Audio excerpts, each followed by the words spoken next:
Hello students. अब तक net JRF का जो सिलेबस है इसकी पहली यूनिट के दो पोर्शन आपके हो चुके हैं। इसमें इमाइल दुर्कहाइम, मैक्स वेबर और कार्ल मार्क्स पहली यूनिट का पार्ट है। आपका R K. Merton, Parsons, Levi Strauss, Radcliffe Brown ये आपके सेकंड पॉइंट के पार्ट हैं। अब आपका थर्ड पॉइंट आता है और इसमें जो अप्रोच है थिंकर की वो भी चेंज होती है इसमें। ठीक है, अब आपका जो नया पोर्शन चलेगा इसमें थिंकर है आपके जीएच मीड। और जब हम सोशियोलॉजिकल थ्योरी को दो पार्ट में डिवाइड करते हैं, माइक्रो और मैक्रो को लेकर के, तब आप देखोगे यहाँ से सिंबॉलिक इंटरेक्शनिज्म का पार्ट शुरू हो जाता है और मैक्रो थ्योरी हमारी स्टार्ट हो जाती है। तो स्टार्ट करते हैं। आपका नया थिंकर है GH Mead, George Herbert Mead. Theory दी है इन्होंने सिंबॉलिक इंटरेक्शनिज्म की।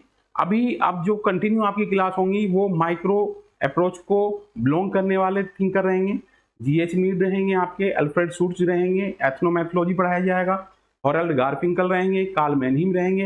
ये वो विचारक हैं जो नेट के सिलेबस में आपकी पहली यूनिट के जो टॉपिक हैं। ठीक है, स्टार्ट करते हैं। सिंबॉलिक इंटरेक्शनिज्म नया टॉपिक है। अंतः क्रिया, अंतः प्रक्रियावादी है ये, प्रतीकात्मक अंतः क्रियावाद, ये नया टॉपिक है आपका।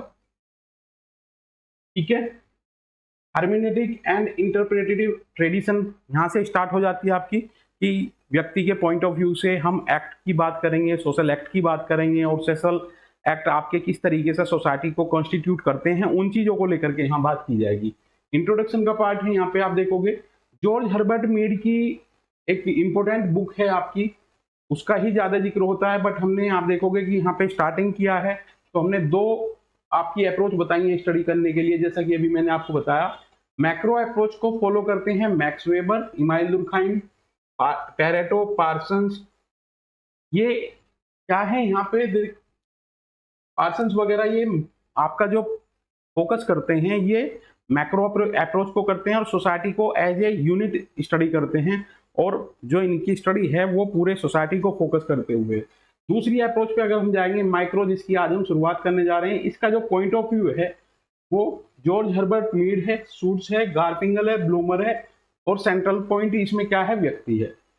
पहली वाली जो अप्रोच है इसमें आपका सोसाइटी सेंट्रल पॉइंट है, समाज को फोकस करते हैं ये। ठीक है बेटा, ध्यान रखना ये सिंबॉलिक इंटरेस्टिंग नई यूनिट है, नया पार्ट है, आपको अच्छे से तरीके से समझ में तब आएगा, तब आप डीपली से अच्छे से स्टडी करोगे। माइक्रो में पॉइंट ऑफ व्यू इंडिविजुअल यहाँ प्रायोरिटी पे होता है, सेंट्रल पार्ट आपका इंडिविजुअल होता है। Herbert Blumer use first time symbolic interactionism. आप देखोगे थिंकर आप पढ़ रहे हो George Herbert Mead, GH Mead, but आपसे एक क्वेश्चन पूछा जाता है कि first time symbolic interactionism word किसके द्वारा यूज किया गया है और किस बुक में किया गया है।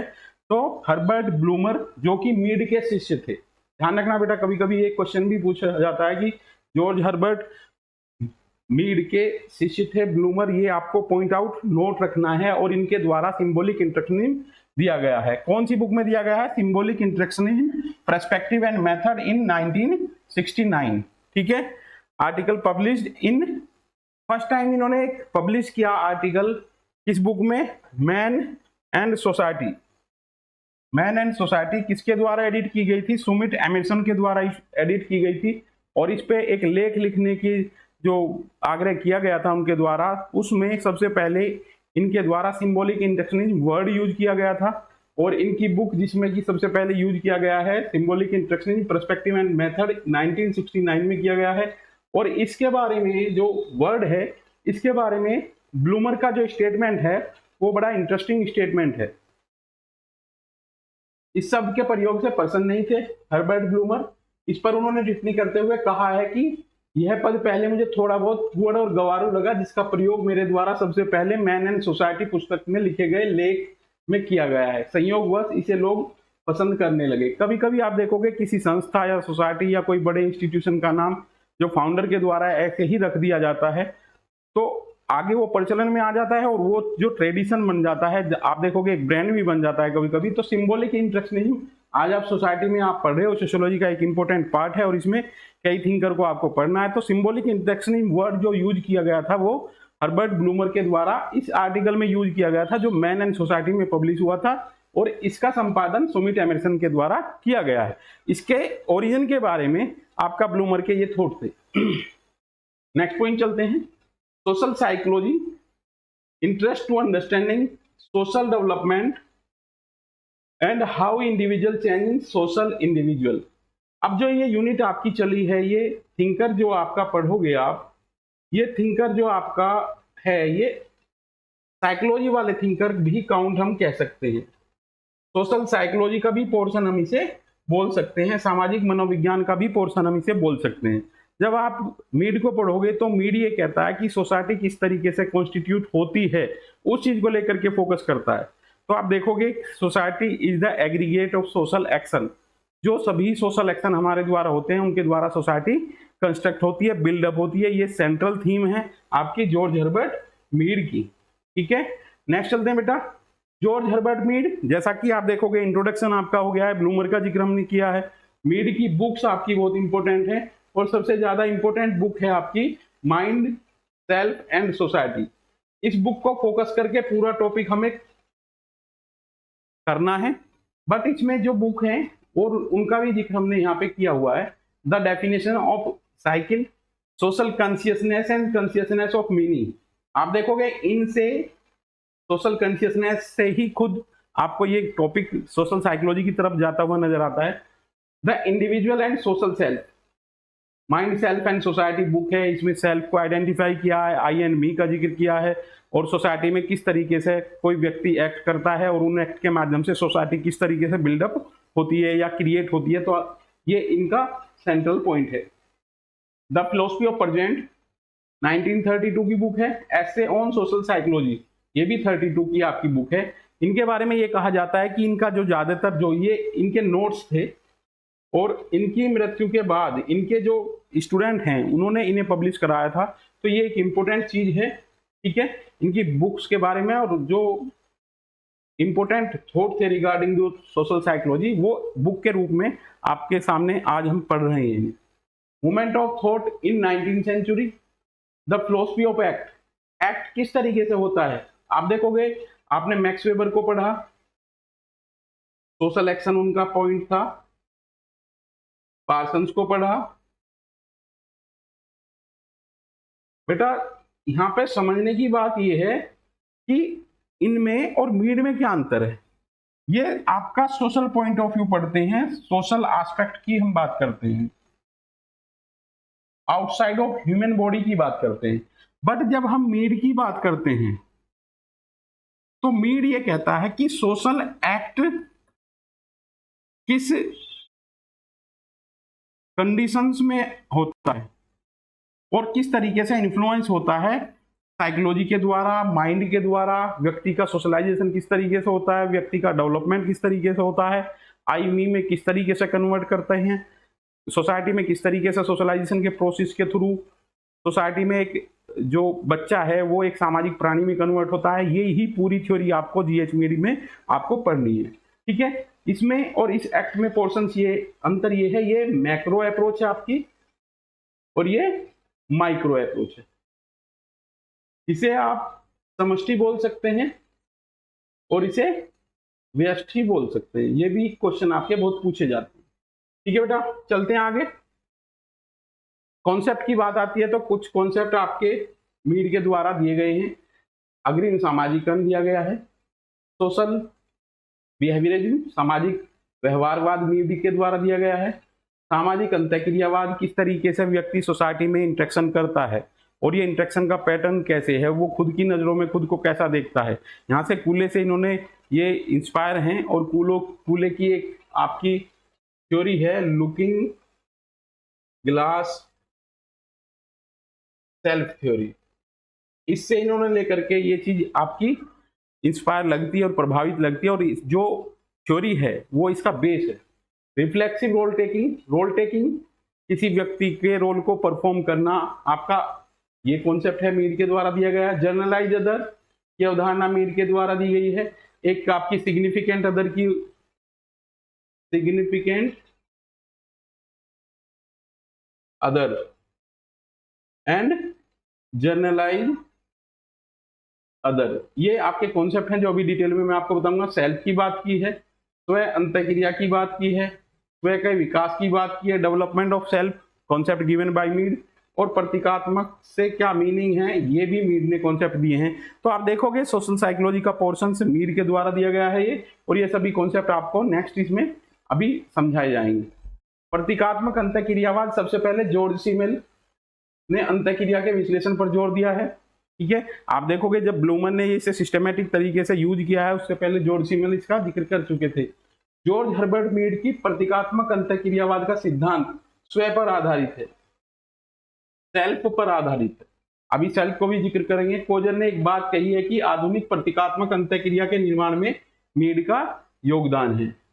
मीड ने प्रतीकात्मक अंतःक्रिया सिद्धांत में जो कुछ लिखा है उसका केंद्र बिंदु सेल्फ है, और वे इसी सेल्फ को स्वयं का आधार बनाकर प्रतीकात्मक अंतःक्रियावाद के सिद्धांत का निर्माण किया है। अब जो जॉर्ज हर्बर्ट मीड की थ्योरी है वो सेल्फ को फोकस करते हुए है, और सेल्फ से आप देखोगे पूरे सोसाइटी तक किस तरीके से ये जाते हैं, आगे चल करके इसका जिक्र आपको देख मिलेगा। नेक्स्ट पॉइंट पे चलते हैं बेटा।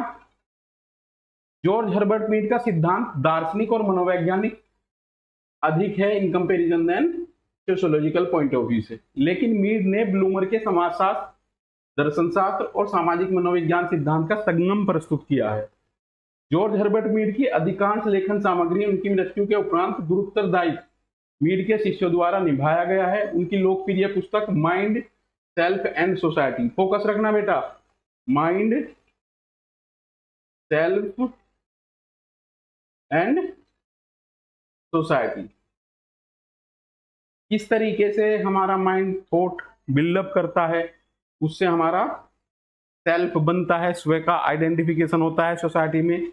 ये सेल्फ एग्रीगेट बन क्या इसके द्वारा एक्शन होते हैं, और इन एक्शन के द्वारा हमारी सोसाइटी बिल्डअप होती है। ये माइंड, सेल्फ एंड सोसाइटी में फोकस किया गया है।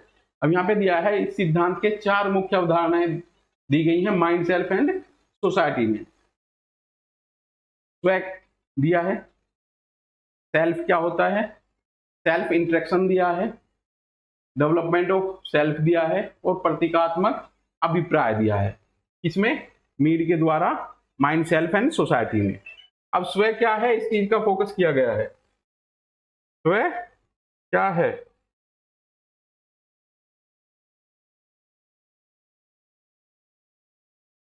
भारतीय दर्शन में जिसे हम आत्मा कहते हैं, उसी को थोड़े उलटफेर करके मनोवैज्ञानिक पदावली में मीड ने सेल्फ की बात की है। ठीक है, आप देखोगे जब हिंदू दर्शन की हम बात करते हैं तो सेल्फ की बात होती है, मन की बात होती है, आत्मा की बात होती है। तो जो आइडेंटिफिकेशन हम वहाँ आत्मा को करते हैं, तो वो यहाँ मीड स्वयं को करता है। स्वयं एक प्राणी की परावर्ती प्रतिबिंब है और प्रवृत्ति क्षमता को उजागर करता है। यह स्वयं ही है जिसके कारण विशिष्ट मानवीय समाज संभव हो पाया है। ब्लूमर ने प्रतीकात्मक अंतःक्रिया के विवेचना में मीड द्वारा दी गई स्वयं की अवधारणा को अधिक सरलता से रखा है। ब्लूमर लिखते हैं कि मीड के लिए स्वयं सृजनात्मक सावयव है, क्रिएटिव ऑर्गेनिज्म है जो सोसाइटी से सीखता है। अब आप देखना, यहाँ आई और मी की हम बात करेंगे। आई क्या है, एक ऑर्गेनिज्म है, एक बिल्कुल कोरा कागज के तरीके से है, उसे सोसाइटी से कोई लेना देना नहीं है। बट वो आई मी में किस तरीके से कन्वर्ट होता है, थ्रू द सोशलाइजेशन। और ये सोशलाइजेशन किन के द्वारा होता है, जनरलाइज अदर और सिग्निफिकेंट अदर के थ्रू। अब आप जाओगे जब पूरे लेसन में, इसमें पूरे क्लास आप करोगे, तब आपको ये सभी चीजें क्लियर होने वाली हैं। मीड के लिए स्वयं सृजनात्मक है, वह बार बार गतिशील रहता है। गतिशील का मतलब यहाँ पे लर्निंग प्रोसेस चल रहा है, यह क्रियाशील रहता है। स्वयं अपने आप में केंद्रीय रूप में एक सामाजिक प्रक्रिया है। ठीक है, नेक्स्ट चलेंगे इसमें बेटा। स्वयं स्वयं में से अंतःक्रिया करता है और बाहर की दुनिया की बातें पहले स्वयं के पास पहुंचती हैं। इसी और स्वयं के बीच अंतःक्रिया होती है। समय के साथ वह जगत की जानकारी अथवा ज्ञान संबंधी अथवा जनित भूमिका को स्वयं द्वारा अपना लिया जाता है। अब ये इंटरेक्शन प्रोसेस चल रहा है आई का और सोसाइटी का। सोसाइटी इंटरेक्ट कर रही है आई के थ्रू। आई किन चीजों को एडेप्ट करेगा और उसे इंटरनलाइज करेगा और अपने व्यवहार का उसे परमानेंट हिस्सा बनाएगा। तो वो चीज यहाँ पे इन्होंने दी है, और धीरे धीरे वह बाहरी दुनिया को अपनी दुनिया समझने लगता है। सोशलाइजेशन के प्रोसेस के थ्रू वो चीजों को समझने लगता है, जो वैल्यू हैं उनको अडेप्ट करने लगता है और वो इस दुनिया का हिस्सा बन जाता है। मीर ने स्व की दो अवस्थाओं का उल्लेख किया है, आई एंड मी। अब आप बात कर रहे थे हम अभी सेल्फ की। सेल्फ के दो पार्ट यहाँ पे बताए गए हैं, आई एंड मी। आई साम्यव का एक विशुद्ध रूप है। आई मूलभूत आवेगों से युक्त होता है और समाज से पूर्ण असंबंधित होता है। एक नवजात शिशु को ही आई स्व होता है। किसी गम या खुशी का उस पर कोई प्रभाव नहीं पड़ता है। समाज के लिए वस्तुएं अर्थहीन होती हैं। ये सभी समाज की वस्तु आई के लिए अर्थहीन होती हैं। तो आई क्या है? इनिशियल स्टेज है किसकी? सेल्फ की। अब ये आई मी में कन्वर्ट जो होता है ये प्रोसेस के थ्रू होता है जो सोसाइटी से लर्निंग कर रहा है। ठीक है। स्व की दूसरी अवस्था मी है, मेरा की है। मी की अवस्था में स्व की अभिव्यक्तियां अन्य के प्रति संगठित हो जाती हैं। मी वह अवस्था है जिसमें स्व की दूसरों से सीखने की प्रक्रिया प्रारंभ हो जाती है। ये आई मी के कॉन्सेप्ट मीड के द्वारा दिए गए हैं और किस तरीके से ये कन्वर्जन होता है उन चीजों को फोकस करते हैं जॉर्ज हर्बर्ट मीड। पूरे टॉपिक में यही चीजें उन्होंने आपको कंक्लूड की हैं। समाज के मूल्य, आदर्श, मानक, परिस्थितियां और भूमिकाओं को स्व मेरा बना लेता है। मी की अवस्था में स्व की अभिव्यक्तियां अन्य के प्रति संगठित हो जाती हैं। मी वह अवस्था है जिसमें स्व की दूसरों से सीखने की प्रक्रिया प्रारंभ हो जाती है। स्व के मूल्य, आदर्श और मानक, परिस्थितियां और भूमिकाओं को स्व बना लेता है। मी की अवस्था में बच्चे के अंदर यह समझ आ जाती है कि उसे कब खाना है, कब सोना है और कब स्कूल जाना है। ये इंपॉर्टेंट पार्ट है आपका। स्व मैं की अवस्था जब मी की अवस्था में परिवर्तित हो जाती है तब वह समाज के मूल्य, मानक, आदर्शों को अपना समझने कर देता है। और मीड आई और मी को स्पष्ट करते हुए कहते हैं कि अब आप देखोगे यहां से आपको कंफ्यूजन खत्म होने वाला है आई और मी के बीच में। सेल्फ के दो पार्ट बताए हैं, I and me. I initial stage है और मी क्या है? जिसमें कि जब वो सोसाइटी के आइडियल, थॉट और प्रोसेस को अडेप्ट करने लगता है और वो सोसाइटी को खुद से कोरिलेट करता है और सोसाइटी का हिस्सा खुद को मानने लगता है। क्या कहते हैं? आई साम्यव की असंगठित, अनऑर्गेनाइज्ड रेस्पॉन्स है जो मौलिक मनोभावों और अभिव्यक्तियों से प्रेरित होता है। मीड के अनुसार मी मेरा एक ऐसी अवस्था है जिसमें कुछ दूसरों से सीखा गया है, उसी की परिधि में प्रत्युत्तर दिया जाता है। आई मी की तरह बात से जो आई है अगर मी की बात से असहमति व्यक्त करता है तो ऐसी स्थिति में आविष्कार को और समाज सुधारकों को जन्म देती हैं। अब आप देखोगे कि कोई व्यक्ति जो है सोसाइटी के द्वारा जो मूल्य हैं उनकी भावनाएं जो हैं सोसाइटी के अनुसार हैं, इमोशनल है और सोसाइटी के तरीके से वो ट्रीटमेंट कर रहा है तो मी है। यहाँ पे ये कहने की बात की गई है कि कोशिश की गई है कि जो कभी कभी जो मी है वो आई के तरीके से अगर ट्रीटमेंट करता है तो कोई स्पिरिचुअल पर्सन ही कर सकता है, वो कोई एक विशेष पर्सन ही कर सकता है। यहाँ पे ये चीजें बताई गई हैं।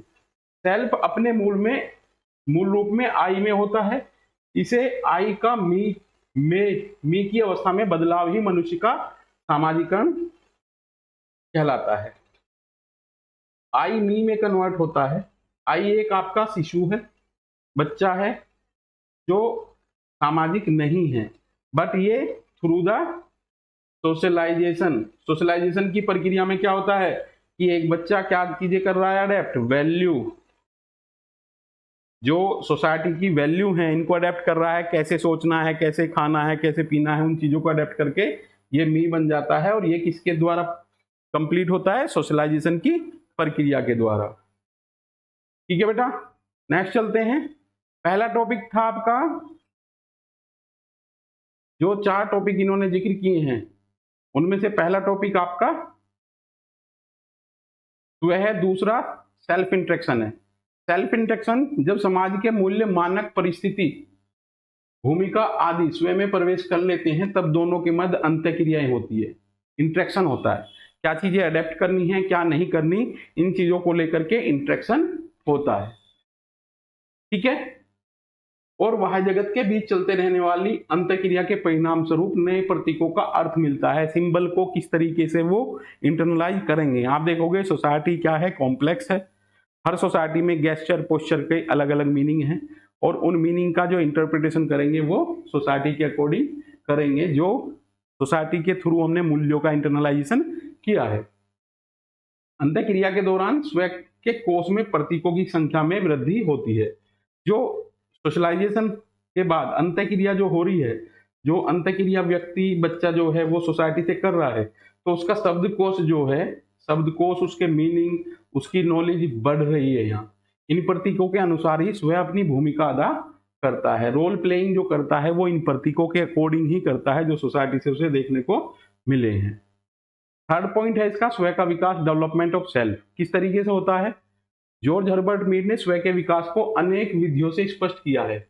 2 वर्ष की आयु तक बालक खेलकूद की पूर्व अवस्था में होता है। इस अवस्था में बालक के लिए समाज की गतिविधियां निरर्थक होती हैं। 0 से 2 वर्ष। इसकी इस बाद में जो अवस्था आती है उसमें बालक प्रतीकों का अर्थ प्रदान करने की स्थिति में आ जाता है, भाषा का अर्थ समझने लगता है और खाने पीने की सामान्य वस्तुओं में अंतर करने लगता है। ऐसी अवस्था है जिसमें बच्चा दूसरों की भूमिकाओं की नकल करने लगता है, वह चोर पुलिस का खेल भी खेलने लगता है। यहाँ पे एक वर्ड आती है अनुकरण करना। जैसे आप देखोगे छोटे बच्चे को बोलते हैं दादी का मुंह किस तरीके से होता है, वो उनकी नकल करके दिखाने लगता है। ये उसकी डेवलपमेंट की स्टेज हो जाती है। वो किस तरीके से मुंह बना रहा है, दादा दादी की तरह, नानी की तरह, दूसरों का अनुकरण वो करने लगता है। प्रतीकों की संख्या और क्षेत्र में भी वृद्धि होने लगती है। शरीर के विकास के साथ साथ शारीरिक गतिविधियां, हाव भाव का क्षेत्र भी विस्तृत हो जाता है। स्वयं के साथ बाह्य जगत की अंतःक्रिया की है निरंतरता आगे चलकर सामाजिकरण की प्रक्रिया पूर्णता प्रदान करती है।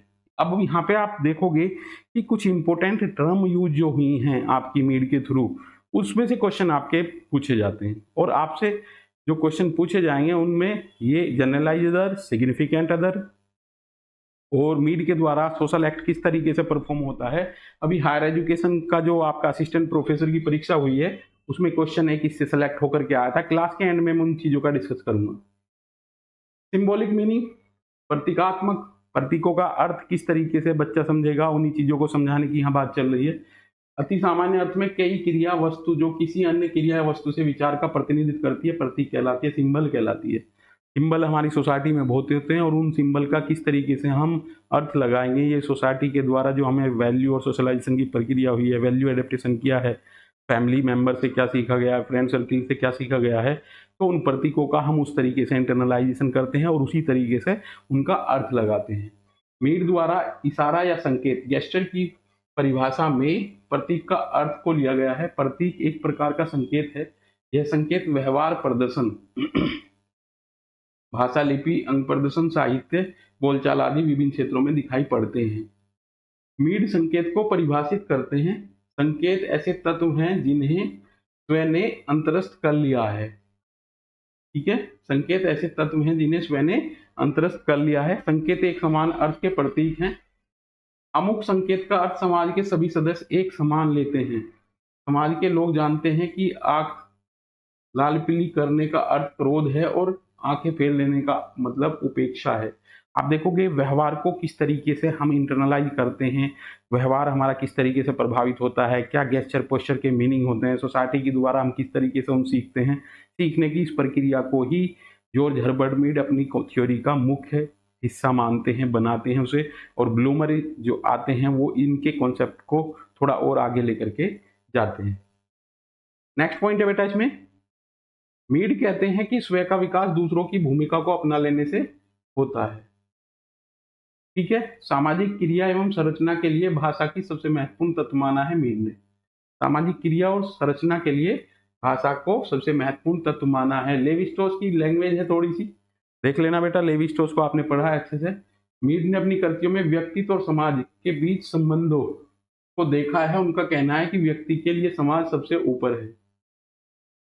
व्यक्ति तो समाज की प्रतिछाया, प्रतिकृति मात्र है, क्योंकि सोसाइटी के द्वारा जो मूल्य क्रिएट किए गए हैं उनका क्या मीनिंग लिया जाएगा ये सोसाइटी ही निर्धारित करती है। सेल्फ मनोवैज्ञानिक प्रक्रिया ने होकर के सामाजिक प्रक्रिया है, जिसकी उत्पत्ति और विकास सामाजिक अंतःक्रिया और प्रकृतिकों के माध्यम से होता है।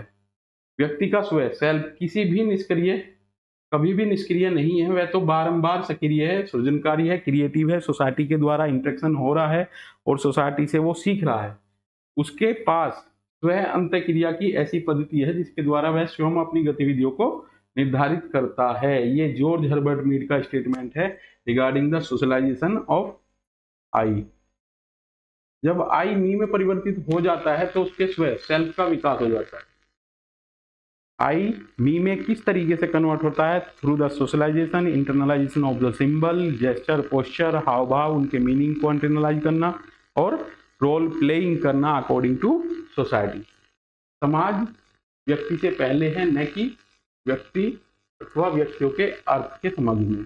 कोई भी संबंध प्रतीकात्मक संचार है। मीड, मानव एक प्रतीकात्मक प्राणी है जो प्रतीकों के माध्यम से अंतःक्रिया करता है। जॉर्ज हर्बर्ट मीड का स्टेटमेंट है। बेटा ये स्टेटमेंट आपके पीजीटी के पॉइंट ऑफ व्यू से बहुत इंपॉर्टेंट होते हैं। अभी आगे चल के मैं आपको बताता हूँ जिसकी किस तरीके से व्यक्ति एक्शन लेता है, कैसे साइकोलॉजिकल प्रोसेस है, क्या इंटरनल प्रोसेस है, क्या आउटर प्रोसेस है बॉडी के बाहर। साइन और सिंबल में अंतर किया है जॉर्ज हर्बर्ट मीड ने। सामान्यीकृत अन्य दो वर्ड टर्म आपकी आती हैं, जनरलाइज अदर और सिग्निफिकेंट अदर। अच्छे तरीके से यहाँ समझ लेनी है क्योंकि ये डीपली कॉन्सेप्ट है मीड का। मीड पे ज़्यादा टॉपिक, ज़्यादा मटेरियल आपको नहीं मिलता है। क्वेश्चन अक्सर नेट जेआरएफ की परीक्षा में, असिस्टेंट प्रोफेसर की परीक्षा में आते हैं। रिसेंटली 16 अप्रैल को आपका एग्जाम हुआ है। इस एग्जाम में इस टॉपिक से एक क्वेश्चन आया है, अभी नेक्स्ट स्लाइड में आपसे जिक्र करूंगा। एक प्रकार से ऐसे लोगों का समूह जिसका सदस्य व्यक्ति नहीं होता है लेकिन उसका भी प्रभाव व्यक्ति पर पड़ता है, that is the generalise other. अभी जो आपकी नेक्स्ट कमिंग मटेरियल है इसमें मैं आपको बताऊंगा कि किस स्टेज में significant other important role play करता है और किस स्टेज में generalise other important role play करता है, किसमें, सोशलाइजेशन के प्रोसेस में। ठीक है बेटा। सिग्निफिकेंट अदर व्यक्ति का स्वयं का समूह होता है जिसका वह सदस्य होता है जो व्यक्ति के गहरे रूप में प्रभावित करता है, like family member, mummy papa, ये सब लोग आपके सिग्निफिकेंट अदर हैं। इनके सापेक्ष हर एक बच्चा अपने व्यवहार को अडेप्ट करता है। ध्यान रखना, कोई भी बच्चा है, जो भी बच्चा है वो फैमिली का रिप्रेजेंटेटिव है। फैमिली में क्या एटिकेट्स, इथिक्स, मूल्य उसको सिखाए जा रहे हैं। जब फैमिली से बच्चा आउटसाइड जाता है तो बच्चे को देख करके हम ये बता देते हैं कि फैमिली में किस तरीके का माहौल रहा होगा। समाजशास्त्र को सोशल साइकोलॉजी कहा है मीड ने। आप देखोगे सोशल साइकोलॉजी या सोशियोलॉजी में साइकोलॉजी का पार्ट जो है वो आपके ये आने वाले थिंकर हैं जो मैंने स्टार्टिंग में आपको बताए थे। आपका एथनोमेथोलॉजी, फिनोमिनोलॉजी, सिंबॉलिक इंटरेक्शनिज्म, आपका गोफमैन, ये आप सभी थिंकर जो पढ़ने वाले हो ये सोशल साइकोलॉजी के थिंकर माने जा सकते हैं। सेल्फ के विकास अर्थात सामाजिकरण की प्रक्रिया में मीड के अनुसार रोल टेकिंग और इमिटेशन महत्वपूर्ण भूमिका निभाते हैं। अनुकरण करना, कभी कभी आपने देखा होगा कि जैसे बाबा की नकल कर रहे हैं बच्चे, बाबा की धोती कुर्ते की तरह ड्रेस पहन करके बाबा किस तरीके से सोसाइटी में व्यवहार कर रहे हैं, कैसे चल रहे हैं, कैसे खा रहे हैं, कैसे वो टोपी पहनते हैं, वो अनुकरण करना, ये सोशलाइजेशन की प्रक्रिया का एक महत्वपूर्ण पार्ट है अकॉर्डिंग टू मीड। मीड के अनुसार परिपाटी कन्वेंशनल जेस्चर का तात्पर्य ऐसे संकेतों से है जो समाज के सभी सदस्य एक समान लेते हैं, उसी को ही परिपाटिक संकेत माना गया है। कोई भी व्यक्ति अपने अकॉर्डिंग इसका अर्थ नहीं लगाएगा, जो सोसाइटी के द्वारा निर्धारित मीनिंग है सिर्फ उसी मीनिंग का अर्थ वो लगाएंगे। नेक्स्ट पॉइंट दिया है मीड द्वारा स्व चेतना के विकास की 3 अवस्थाएं बताई गई हैं। सही अनुक्रम है आपका अनुकरणीय क्रियाओं की अवस्था, प्ले और गेम। आप देखोगे डेवलपमेंट की स्टेज भी है, पहली अनुकरणीय क्रिया आती है, फिर ले आता है, फिर आपकी गेम वाली स्टेज आती है। ये जो आपका बनाई गई है विशेष स्लाइड, ये आपकी बनाई गई हैं आपको इस टॉपिक का सार समझाने के लिए। Biological activity also impose restriction on the performance of act. किस तरीके से एक्ट होता है अकॉर्डिंग टू मीड, यहाँ पे ये चीजें बताई गई हैं। Organic act involve 4 stage. अभी यूपीएससी की परीक्षा हुई है आपकी, 16 अप्रैल की परीक्षा थी, सेकेंड मीटिंग थी, और इसमें एक क्वेश्चन आया था आपका जो यहाँ से उन्होंने क्वेश्चन लिया है। पहले ये इंटरनल ह्यूमन बॉडी में एक एक्ट होता है, इंपल्सन होता है, और इसे हम बोल सकते हैं भूख लगना। ठीक है, भूख लगी किसी व्यक्ति को, अब वो इसके बारे में सोचना शुरू कर देता है, इसने सोचना शुरू किया। ये ह्यूमन बॉडी के अंदर है, इसलिए हमने कहा इंटरनल इन ह्यूमन बॉडी। और ये मीड की थ्योरी का बिल्कुल सार है, किस तरीके से एक्ट क्या करते हैं। ठीक है, एक्ट हमारे सोसाइटी कॉन्स्टिट्यूट में करते हैं, और एक्ट किस तरीके से जनरेट होता है किसी एक पर्टिकुलर ह्यूमन के द्वारा, साइकोलॉजिकल पॉइंट ऑफ व्यू से भी और बॉडी के आउटसाइड से भी। अब यहाँ साइकोलॉजिस्ट की माइंड में ये चीजें सोचने लगता है, क्योंकि पेट में गुड़गुड़ होने लगी है और इसे भूख लगने लगी है, तब ये सोचता है कि अब क्या खाना है। ठीक है, अब external of the human body, अब सोसाइटी में व्यक्ति है, अब वो बॉडी से बाहर क्या चीजें करेगा, वो मैनिपुलेशन करेगा, सोचना शुरू किया, और जो उसे इजी लगा है उन चीजों को वो मैनिपुलेट करेगा और अरेंजमेंट करेगा इसका मटेरियल गुड्स का जो उसकी भूख को मिटा सके। ये एक एग्जाम्पल है कि किस तरीके से एक्ट्स परफॉर्म होते हैं। और वो क्या करेगा, अरेंजमेंट किया उसने और कंज्यूम किया, और यहाँ भूख शांत हो जाती है उसकी। अपनी भूख उसने थ्रू द एक्ट करके, मैनिपुलेशन करके, अगर घर में ब्रेड नहीं है तो ब्रेड लेकर के आकर के मक्खन लगाया दूध से, उसे खाया, ये कंजप्शन कर लिया उसने। उस तरीके से आपके सोशल एक्ट होते हैं। अब ये सोशल एक्ट क्या होते हैं? सोशल एक्ट, 2 और मोर इंडिविजुअल पार्टिसिपेट। अब ये आपका एक्ट हुआ, किसी व्यक्ति का एक्ट हुआ, ये कहाँ जाएगा? शॉपकीपर के यहाँ। उससे क्या करेगा? इंटरेक्शन करेगा। अब इंटरेक्शन के माध्यम से आपके क्या होंगे? सोशल एक्ट होंगे। और ये सोशल एक्ट क्या करेंगे? ये सोशल एक्ट क्या बनाएंगे? सोसाइटी बनाएंगे। ये पूरी मीड की थ्योरी है, और मीड की थ्योरी का ये सार है। Society constitute aggregate of such social action. Society, बेटा ये इक्वेशन लिख लेना, is equal to aggregate social action. Society जो हमारी कॉन्स्टिट्यूट होती है वो सभी सोशल एक्शन का सार होती है। सोशल एक्शन किस तरीके से क्रिएट होता है वो मैंने आपको यहाँ से समझाने की कोशिश की है। ठीक है बेटा, अच्छे से समझ में आ गई होगी। ये आपका हायर एजुकेशन की परीक्षा में क्वेश्चन पूछा गया है एज इट इज। इंपल्सन होगा, परसेप्शन होगा, मैनिपुलेशन होगा, एंड देन कंजप्शन होगा, और व्यक्ति अपनी आवश्यकताओं की पूर्ति कर लेगा। इसी में ही एक्ट बनते हैं, और जब एक्ट होते हैं तो सोसाइटी कॉन्स्टिट्यूट करते हैं। सोशल एक्शन की टोटलिटी हमारी सोसाइटी कहलाती है। Society is equal to sum of total act. Mead कह रहे हैं इस बात को, मीड कॉल सिग्निफिकेंट गेस्चर और significant symbol. Concept of consciousness, development of self is reflexive consciousness.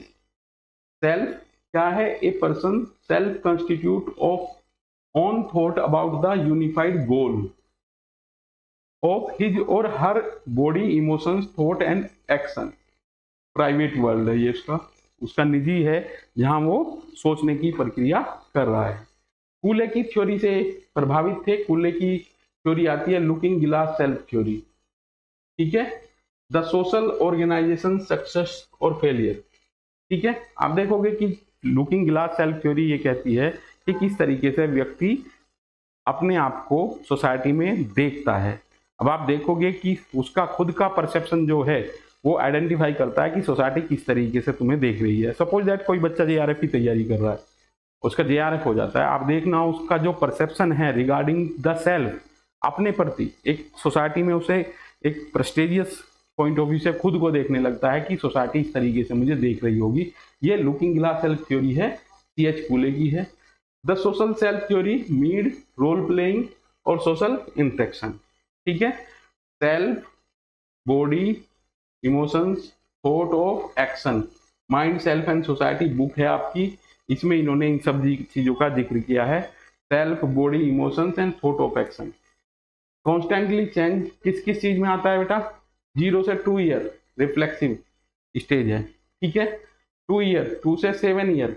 अभी मैंने आपको बताया था, मैं ये बताऊंगा कि जो आपका जनरलाइज अदर कहाँ रोल प्ले करते हैं और सिग्निफिकेंट अदर कहाँ रोल प्ले करते हैं।